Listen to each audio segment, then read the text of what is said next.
So yeah, it's brisk. All right, welcome back to the Addicted Motors YouTube channel, and I've got kind of an exciting one for everyone today. It is 4th of July weekend here in the States, and as you can obviously see in front of me, we have two of the best cars obviously ever built. So today, the purpose of this video, now this is a 2003 Lexus LX 470 owned by my brother. I've done a few videos on it before. It's extremely low mileage, one owner car. 111, just ticked over 111,000 miles, perfectly stock spec, everything functions, new Michelins, the whole deal. So again, I've kind of gone in depth on this. I have a Toyota Land Cruiser 100 series as well. It's finished in this beautiful pearl white color, running boards, whole 9 yards. But the one right next to us here, I've not features. This is my father-in-law's one owner, pearl white, Toyota Land Cruiser 200 series. So 100 series versus 200 series. Is the upgrade really worth it? I think that's what I want to really kind of break down today. I haven't really done a 200 series review before, and this is not going to be the most in-depth review. This is just kind of be a kind of a high-level oversight of the comparison between these two vehicles, and are you really gaining much more by upgrading to the 200 series? Obviously, there's a massive price jump, even though the values of 100 series have gone up exponentially in the recent years. I mean, they always have been expensive vehicles, but they've just kind of skyrocketed to the point where you know, they go from between $20 to $30 to $40,000, even over 80 for especially low mileage ones. So let's go ahead and jump right into it. So for discussion's sake, let's start off with the 2003 Lexus Land Cruiser LX 470. Again, if you're watching this video, you already know most of the specs of it. 4.7 Toyota V8, you know, roughly 235, 45 horsepower, something like that. Again, good motor, super reliable, tons of torque, change the timing belts, do the heater tees, blah, blah, blah, and you're good to go. Made to a 5-speed automatic transmission. Again, super buttery smooth, no issues, high-low range, transfer case. It's not electronically actuated. There's a nice hefty lever in there to go ahead and do that. It's a 7-seater, 2 fold down in the back. This one has a factory tow package on it. Again, brand new tires, running boards, the whole 9 yards. But let's kind of, again, it's not really about the exterior. It never really changes all that much, which is great. It's a great car, looks good. You know, if you're familiar with that, then you're fine. But let's kind of jump into the interior. So the LXs are slightly different than the Toyota variants. The leather is definitely, I feel like it's slightly more high quality, softer touch. The wood accents, if installed, are always a little bit lighter. You get the Mark Levinson sound system. Again, softer leather seats. You've got the kind of fadeaway tachometer, speedometer out there. This one has the hydraulic suspension, so that is a nice touch, which again, I did not think I would have enjoyed. It's a very robust system if maintained. Changing the height variation and the comfort variation is actually quite pronounced and noticeable. So again, something that I would have in earlier days not optioned, but I think at this point I do enjoy the adjustability and whatnot of it. Let's go ahead and fire this up to kind of touch on some of the other small details here. So yeah, 119,000 miles. Both these trucks hilariously have the maintenance required light on because they are daily drivers. Amazingly, he's getting 18 miles per gallon. He just drove it up from Charleston, South Carolina to Virginia on one tank. That kind of shows you, you know, what these unmodified trucks can do at normal speeds with the factory spec tires on and whatnot. It's really not that bad. So again, kind of a takeaway that all my modified Land Cruiser, LR3, Range Rovers all get kind of sub 15 due to the reason that, you know, they're lifted. You know, it's not conducive to mileage. But soft plush interior. The screen, it shows its age. It's not terrible, but I guess we'll compare it to the we will compare it to the screen in the 200 series, which, you know, from what I've seen, is not that much of an upgrade. So all your off-road controls, not many additional options besides your high-low range. Yes, you've got A-track and whatnot. The power button, your height control only operates with the door off. You've got your RCA, so that's your rollover airbag control, and your center diff lock. So standard Land Cruiser equipment, nothing to, you know, really to report there. There again, there's your screen quality. Everything as it should in this one. You got the dog carrier mats, all that fun stuff. So yeah, pretty standard. I'm not gonna go too crazy into this. This is, you know, the silky smooth 2UZFE 4.7 liter V8. Not, again, the most powerful, but good torque, reliable motor. Nothing really to see there. They go forever. He's done the heater T's, upgrade them to the metal variants. So, you know, this thing's good for another 100,000 miles. He literally has done all the correct, proper maintenance to it. So nothing much to worry about there. All right, how does it drive? Smooth. Very quiet in here. Again, even though they're the same-ish truck, the Lexuses are slightly different. You know, even with this wood grain steering wheel, it's a very relaxed, floaty driving experience.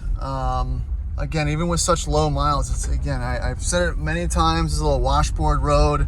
It's not barely translated through the steering wheel. So let's go out here and we'll do a little acceleration pull. Pop it into sport mode, kind of firm it up, lower it down. King of the road. But again, you know, it doesn't, no, I like to compare things back to Land Rovers. You know, it's just, it's different. All right, let's go ahead and put your foot into it. So yeah, it's brisk. It's a good sound, not fast, but the engine puts in the effort. You know, it's not limited by any rev control or anything that kind of bogs things down. So, you know, it does the thing that I wanted to do. The car's not going to restrict me from any type of acceleration. There's no intrusive nannies or anything that's really going to affect, you know, the way you drive, unless you're really pushing on the curvies, and then your stability control sometimes will cut power. But I guess the conclusion for the 100 series, at least in this model, is, you know, it's a very usable vehicle. It does not feel old. Smooth, powerful. Again, probably not going to feel as powerful as a 5.7, but, you know, I think that's where I'm going to be interested to feel if it's that much of a difference. I think this, I don't know what the 0 to 60 advertises for, but the specs for the 200 series, so 6.6 0 to 60, that's questionable. Both pretty heavy trucks, but I think it's odd because in comparison to modern vehicles, like a new Suburban, Yukon, QX, or, you know, the Infiniti 560, whatever the big Infinitis are these days, it's not that big. It is big. It's wide, yes, but it's not very long. And, you know, it's a big vehicle, but it's not huge. You know, these are always thought of the big ones, but put it up next to a 4th gen 4Runner like I did before, and they're almost the same length. So let's go and jump behind the wheel of the 200 series and check it out. All right, so 200 series time. You know, again, the idea of this is to see, after driving them and running through the specs and how it feels, is that price bump. You know, let's say this one is around 25 to 30 at an auction, Cars and Bids, something like this. You're almost going to have to double that to afford a 200 series, especially a 2014 like this one. You know, they kept this body style all the way up until, you know, 2021 almost, with just some minor adjustments. I think this one still has a 6-speed. They put an 8-speed in it. They've got it, you know, some headlight accent, but this model came out in 2008. And so again, it's looked like this for a long time. So again, this one's probably 25, 30 in the current market. This one's between 45 and 60 almost, depending on what the buyer is. Again, both one owner truck, dealer service since new, just ticked over 119,000 miles. you know, full service history, all that. So again, that's where I'm getting my kind of pricing and comparison from. I think Carfax puts this around 45,000. You know, that's just the Carfax offer or whatnot. So let's go ahead and dive into it. All right, so again, visually, still very similar. You know, the Michelin spec factory tires, 18-inch wheels. Again, you've got some Xeon headlights. There's a front camera. So again, I'm just highlighting some of the minor changes, but both classic Land Cruiser looks. I mean, other than that, besides, you know, the sensors for the keyless entry, running boards, mud flaps, again, it's all kind of checking out the same. Little lip spoiler in the back. His doesn't have it. Mine did have it. So that's kind of something that's usually optioned. Split tailgate, fold down, third row jump seats. Again, almost the same amount of cargo space. It might be slightly bigger. I think this little bump in the back probably gives you a couple extra inches of cargo, but not a lot when you have the seats back here. So again, from a space standpoint, it's not, it's looking just about the same. Now let's come around here and check out the interior. All right, so interior wise, again, I think the 200 series took some more cues from the Lexuses of the time than they did Toyota components. Again, this leather is the same kind of soft touch, softer like material that is seen in the Lexus, but not the Toyota of the 100 series. So the 200 series, I think, took a little more of its cues from the Lexus brand. Again, seat controls, exactly the same. Seats, you know, almost identical as far as the pattern and whatnot. You do get more steering wheel controls and whatnot. Let's go ahead and start it up. Push button start. Very simple key fob. 160 mile an hour speedo. Again, this is a much larger engine, 5.7, 370 horsepower, 6-speed automatic transmission means required. Oh, awesome. I wonder what he's reading for his miles per gallon. Fuel consumption, 17. So again, if you're gonna upgrade for fuel mileage, it's not, you're not gonna get better even with the 6-speed that's offered in the 200 series. Again, these trucks, both daily drivers, never taken off-road, blah, blah, blah, the whole thing, one owner trucks. So again, I think this comparison is very similar. That's why I waited so long for it. On the dash, you got your oil gauge, fuel, coolant, battery. So all good there. Again, the screen, again, it's upgraded from like a 2008-9. It's still not that much of an upgrade. As far as the map, again, if you saw 2 seconds ago, not much different. You know, it does feel slightly more cramped in here. I think the dash feels higher. This is a much bigger center console compartment. You know, the setup is just meh. It's fine. But again, you do get slightly more technology as far as the off-road stuff's concerned. So, crawl control, you've got the technology to lock your inner and outer wheels, something the Ford Bronco talks about so much. It's such a crazy new thing. Land Cruiser's been doing it since, you know, 2008, probably prior to that. You've got the center diff lock, heated steering wheel, adjustable light, you know, nothing amazing.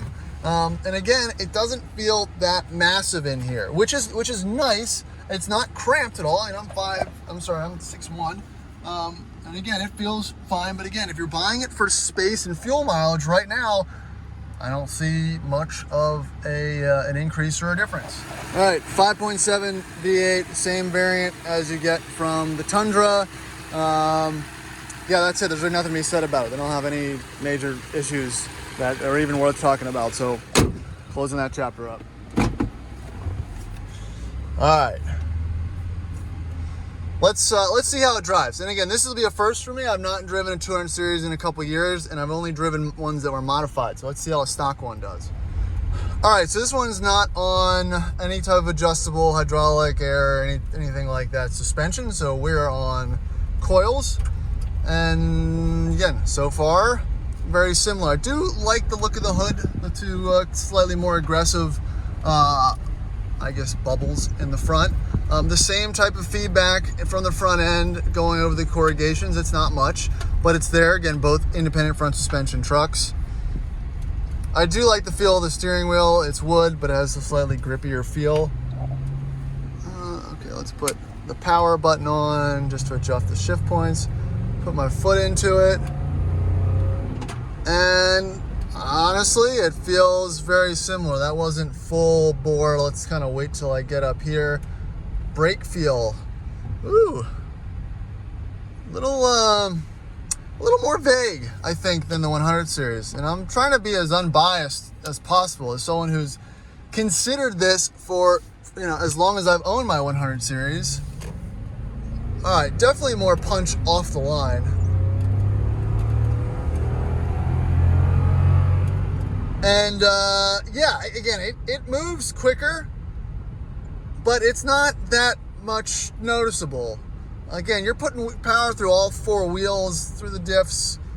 And again, an all-wheel drive, permanent all-wheel drive cars, unless it's tuned for that type of speed, it's not going to be, right there. You got to get about 100 horsepower difference, but this truck's also heavier. So, again, you kind of need the power bump. Let's go a little bit further than we did last time. So far, ride, very similar. I'm not gonna lie, the Lexus rode a little bit smoother, but it was the Lexus. I'm sure the comparable LX 570 would be, in that same boat. Power, yep, power bump, but is it worth $20 extra $1,000? I don't think so. I don't think you really feel it, unless you're towing. But again, I don't think these are very great tow rigs either if you're gonna do dedicated like towing. Again, steering feel, very similar. Size, very similar. Looks, updated. Screen, slightly more updated. I honestly, I think it's down to preference and use at this point. With the 6-speed, run around 40, 50 miles an hour, it is nice to see you're almost running like sub 1,000 RPM, which is pretty cool. I'm sure your around town mileage might be slightly better long term, but that's TBD at this point. So that's a tough determination to make. Oh, and I just noticed it doesn't have the armrests like the 100 series. That is interesting. Kind of like a Land Rover, Range Rover, the 100 series have a little fold down armrest deals that this does not. So I don't know. I like those. That's kind of a detracting factor for me. And the last thing I didn't really go into much detail about is tech, because I'm just going from a glance here. I'm not reading into the specs. I'm talking about the stuff you touch, feel, and use every day. And I really don't see that much additional tech, minus some of the stuff that's going to be used for the traction management and whatnot, which is fine. But these vehicles really just don't get used for off-road purposes as much as, as intended. And I think that's where I'm really coming from as far as, actual use. Yeah, and I guess, and again, as I'm driving it, I'm picking up on some more, kind of quirks, I guess. And I'm gonna go back to the brakes. They're pretty soft, and I've heard this before. Again, they might be original. I doubt it, but this car almost exclusively gets driven on highway. It's almost exclusively highway driven. So who knows? But there is a fair bit of pedal travel before anything happens. I think 100 series have historically decent brakes, but that's something that I've kind of picked up right off the bat. But it's honestly just not that much different. All right, so I'm back. So I'm going to try to sum this up as best as I can and as simply as I can. Again, this is coming from a 100 series owner, because every forum, every video, every overland thing, or a guy with 100 series gets to a point, whether he bought it, depending age-wise, family-wise, where he has the feeling that he needs to upgrade, whether it's mileage, whether it's family issues, growing family, need more space, need more power, need more modernization, blah, blah, blah. And so again, I'm just trying to answer the question from a very, logical standpoint, whether that upgrade is warranted as far as what you get for it. And I guess here's my conclusions. The power difference, it's not as noticeable, I think, as people make it out to be. It is noticeable, but I think that main factor would be towing or gear. I guess I can see it if you've got ARBs and you've got a rear tire carrying up big tires, it's going to feel slow, but I don't think this is going to feel much quicker with the same type of spec. I've driven a built one. Again, it's not quick. They drive very similar. It is a much heavier vehicle.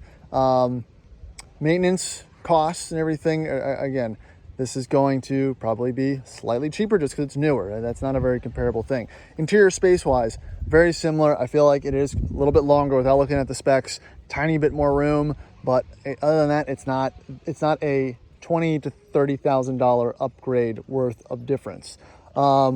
Steering feel, ride comfort, honestly, I'm gonna have to go with the Lexus, but it's probably more because it's the Lexus. And then value-wise, obviously they both hold their value incredibly well, so that's a very equal point. So, you know, tech, yeah, if you're buying these, you don't care about tech. The tech's old, it's antiquated in both of them. You don't really get a whole lot there. And I think that's really the valid comparable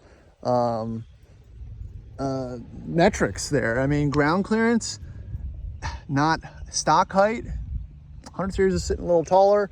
You know, you've got the rear wheel lock and the crawl control, which again, it's a little bit overkill. You don't really need that for the purpose people are going to be using these for. So in conclusion, it's a want, not a need. If you've got a 100 series and it's great and you don't want to spend the money, but you're looking for an excuse, you can always look to an excuse to upgrade to a 200 series. Great truck. I love it. But if you're just making up a reason, then the 100 series is still completely adequate. They're still very comparable, and it's still, you know, very comparably decent truck. You know what I mean? It's like going from an LR3 to an LR4 or something. It's, yes, you get a little bit more power and functionality, but, you know, depending on what you're using it for, whether it's off-road use, family use, traveling, I mean, even the gas mileage is similar.